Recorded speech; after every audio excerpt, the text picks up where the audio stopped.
अस्सलाम वालेकुम students, my name is Iqra Sajjad. Last lecture में हमने एक्सरसाइज 1.2 को डिस्कस किया था और आज के लेक्चर में हमने एक्सरसाइज 1.3 को डिस्कस करना है। तो इसमें जो हमारे पास क्वेश्चन नंबर 1 है, इसमें हमारे पास मैट्रिसेस गिवन है और हमने ये फाइंड आउट करना है कि ये इनमें से कौन से दो मैट्रिसेस ऐसे हैं जो कन्फर्मेबल फॉर एडिशन है, यानी कौन से दो ऐसे मैट्रिसेस हैं जिनको हम आपस में ऐड कर सकते हैं। तो हम ये कैसे चेक करेंगे कि कौन कौन से दो मैट्रिसेस आपस में ऐड हो सकते हैं। तो इसके लिए है कि हमने ऑर्डर चेक करना होता है मैट्रिक्स का। अगर दो मैट्रिसेस जो है उनका ऑर्डर सेम हो जाए तो हम कहते हैं कि इनको हम आपस में ऐड कर सकते हैं। तो ऑर्डर हम कैसे चेक करते हैं कि अगर उसमें नंबर ऑफ रोज इक्वल हो जाए नंबर ऑफ कॉलम्स के, तो वो जो मैट्रिक्स होंगे वो क्या हो जाएंगे, ऐड हो जाएंगे। अब इसी तरह अगर मेरे पास फर्स्ट मैट्रिक्स जो है मैं इसमें देखूं तो मेरे पास नंबर ऑफ रोज कितनी है, नंबर ऑफ रोज मेरे पास है 1 2। तो इसमें मेरे पास 2 रोज है और वर्टिकली अगर मैं चेक करूं तो मेरे पास कितने हैं, इसमें 2 कॉलम्स हैं। तो इसका ऑर्डर मेरे पास क्या है, 2। तो मैं इसका ऑर्डर लिख लेती हूं, ऑर्डर 2। अब इसी तरह मैं बी का चेक करती हूं, बी का ऑर्डर मेरे पास क्या बनेगा, इसमें 2 रोज है और 1 कॉलम है, तो इसका ऑर्डर क्या हो जाएगा, 2/1।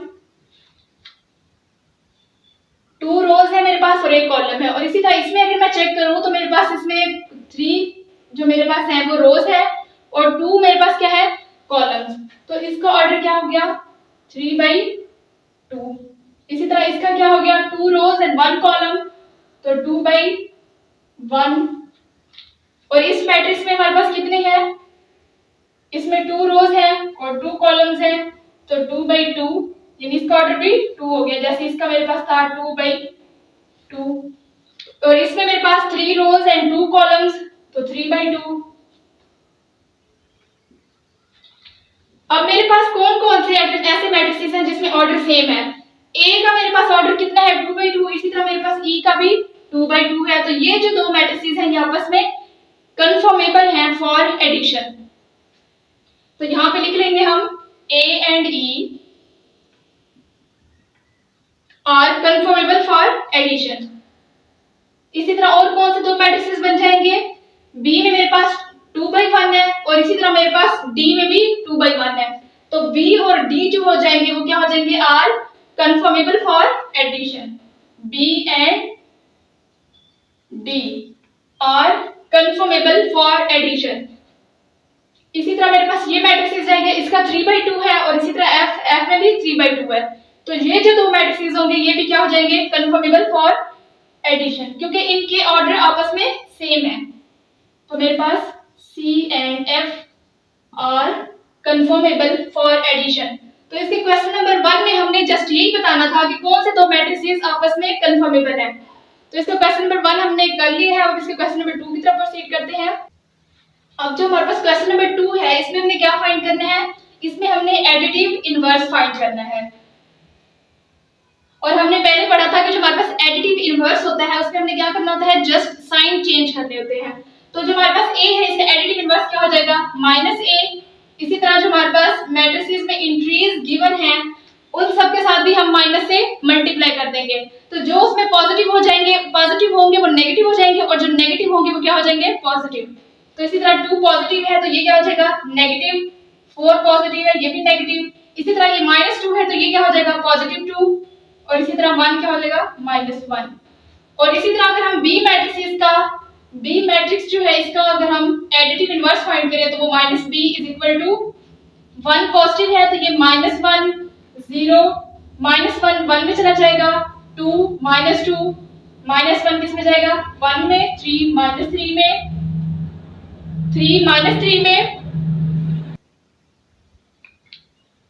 2 -2 में चला जाएगा। इसी तरह -1 1 में, 3 -3 में, 3 पॉजिटिव था ये माइनस में चला जाएगा, -2 +2 में और 1 -1 में। यानी इसमें हमारे पास जितनी भी एंट्रीज हैं अगर वो पॉजिटिव है तो हम उसको नेगेटिव कर देते हैं, अगर वो नेगेटिव है तो हम क्या कर देते हैं उसको पॉजिटिव, और 0 जो हमारे पास वो एज इट रहता है। और इसी तरह अगर हमारे पास जो एफ पार्ट है इसमें अगर हम देखें √3 है तो इसका ये -√3 हो जाएगा, ये -1 तो 1 में, इसी तरह ये भी -1 तो ये 1 में, √2 - का √2 हो जाएगा। तो इसमें मैंने जो मेरे पास 2-3 पार्ट्स हैं उनको मैंने किया है, बाकी इसमें जितने भी हैं मैट्रिक्स वो आपने उनका खुद एडिटिव इनवर्स फाइंड कर लेना है। अब हम इसकी क्वेश्चन नंबर 3 को सॉल्व करते हैं।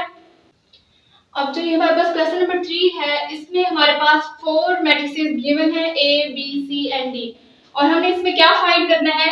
इसमें जो हमारे पास फर्स्ट पार्ट है उसमें हमारे पास A प्लस कोई मैट्रिसेस गिवन है, इसी तरह सेकंड जो हमारे पास पार्ट है उसमें B प्लस कोई मैट्रिक्स गिवन है।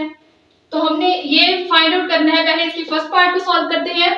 तो फर्स्ट पार्ट में अब हमारे पास यहाँ पे क्या है, A प्लस कोई मैट्रिसेस गिवन है, तो A की जगह ये जो हमारे पास मैट्रिसेस है हम इसको पुट करेंगे और फिर इन दोनों जो मैट्रिक्स बनेंगे इनको ऐड कर देंगे। तो A की जगह इस मैट्रिक्स को लिखेंगे, ये जो हमारे पास मैट्रिक्स है A की वैल्यू पुट कर देंगे A प्लस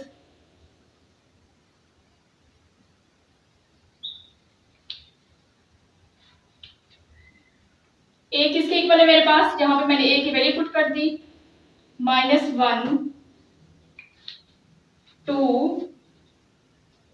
2 एंड 1, और मैंने इसको ऐड करना है इस मैट्रिक्स में। तो ये मेरे पास क्या हो जाएगा 1। अब इन दोनों मैट्रिसेस को हमने ऐड कैसे करना है, इसकी जो फर्स्ट एंट्री होती है उसको हमने फर्स्ट एंट्री के साथ ऐड अप करना होता है, इसी तरह जो इसकी सेकंड एंट्री है उसको सेकंड के साथ।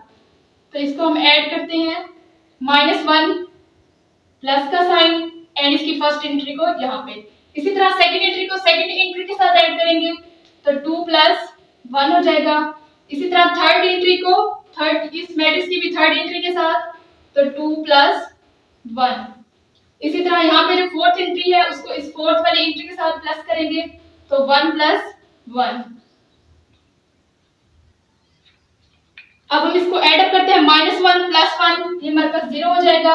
इसी तरह 2 + 1 3 हो जाएगा, 2 + 1 3 और 1 + 1 2। तो ये हमने जो हमारे पास फर्स्ट पार्ट था इसको हमने क्या किया, सॉल्व कर लिया। अब इसी तरह हमारे पास जो इसका सेकंड है हमारे पास पार्ट, उसमें क्या है B प्लस एनी मैट्रिक्स। तो इसमें हमने क्या करना है, जो B यहाँ पे मैट्रिक्स गिवन है B की वो यहाँ पे वैल्यू हमने पुट करनी है और फिर इसको ऐड अप करने हैं। तो B प्लस इस मैट्रिक्स को लिखे -2 एंड 3। अब B मैट्रिक्स मेरे पास क्या था 1 -1, इस मैंने मैट्रिक्स की वैल्यू पुट कर दी।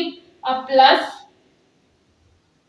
-2 एंड 3। अब हमने इसको ऐड अप करना है, इसमें जो फर्स्ट एंट्री है इसके साथ कर देंगे। इसी तरह यहाँ पे अभी कॉलम वाइज हमारे पास मैट्रिक्स है, तो यहाँ पे जो हमारे पास इसकी फर्स्ट एंट्री यहाँ पे गिवन है ये इसके साथ ऐड हो जाएगी। इसी तरह यहाँ पे जो एंट्री है वो इसके साथ ऐड हो जाएगी, तो ये कॉलम अपनी शेप में ही रहेगा। ये मैंने लिखा 1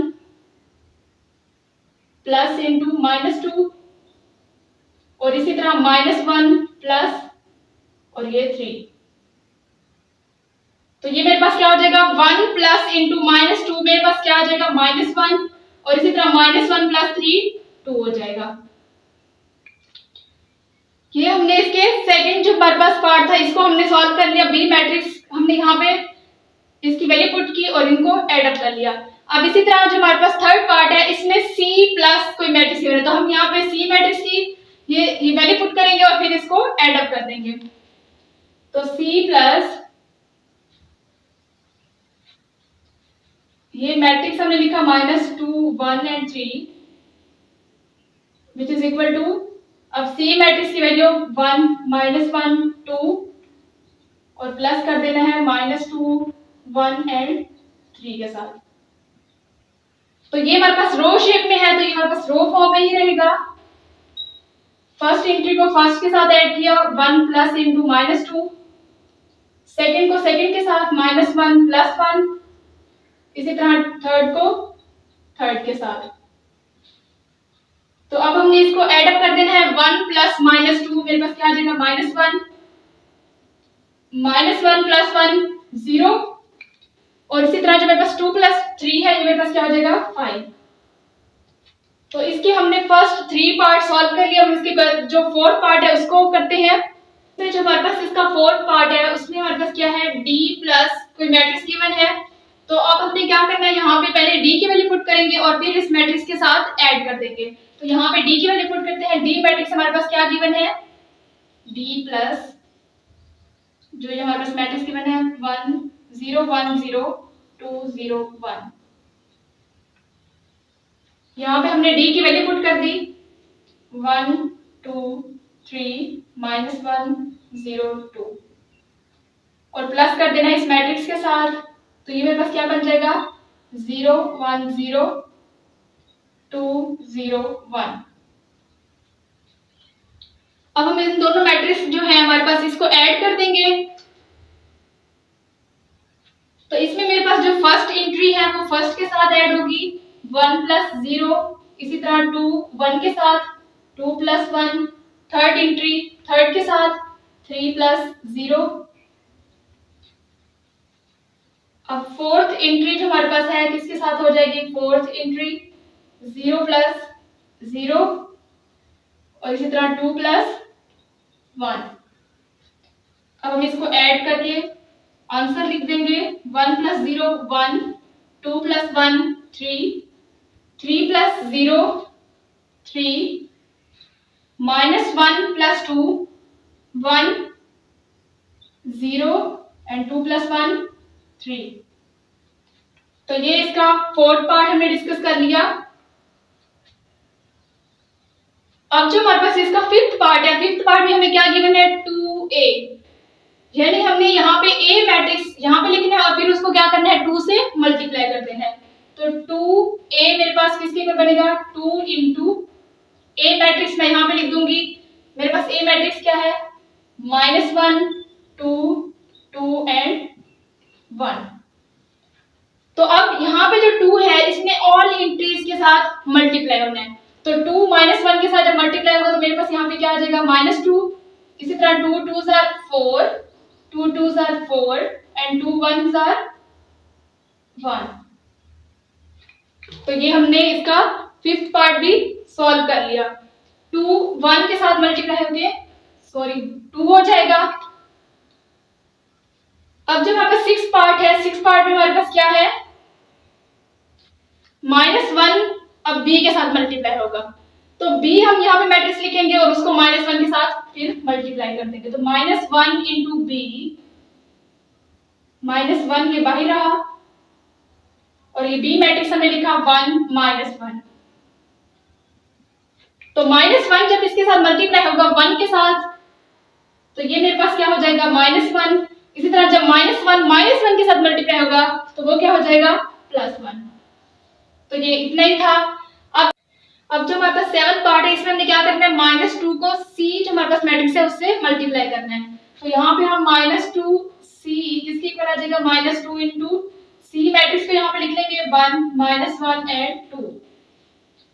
तो जब -2 को इससे अंदर मल्टीप्लाई करेंगे तो ये क्या हो जाएगा -2 को जब 1 से मल्टीप्लाई करेंगे तो ये -2 हो जाएगा। इसी तरह जब -2 -1 से मल्टीप्लाई हो जाएगा तो ये +2 हो जाएगा और ये -2 2 से मल्टीप्लाई होके -4 दे देगा। तो जो इसका हमारे पास 8th पार्ट है उसमें हमने क्या करना है 3 को d मैट्रिक्स से मल्टीप्लाई करना है और इसी तरह जो 9th पार्ट है उसमें अगेन 3 को c से मल्टीप्लाई करना है। तो इसका जो 8th और 9th पार्ट है वो आपने खुद से कर लेना है। आज का लेक्चर जो है हम यहीं पे एंड करते हैं। मिलते हैं नेक्स्ट लेक्चर में। अल्लाह हाफिज।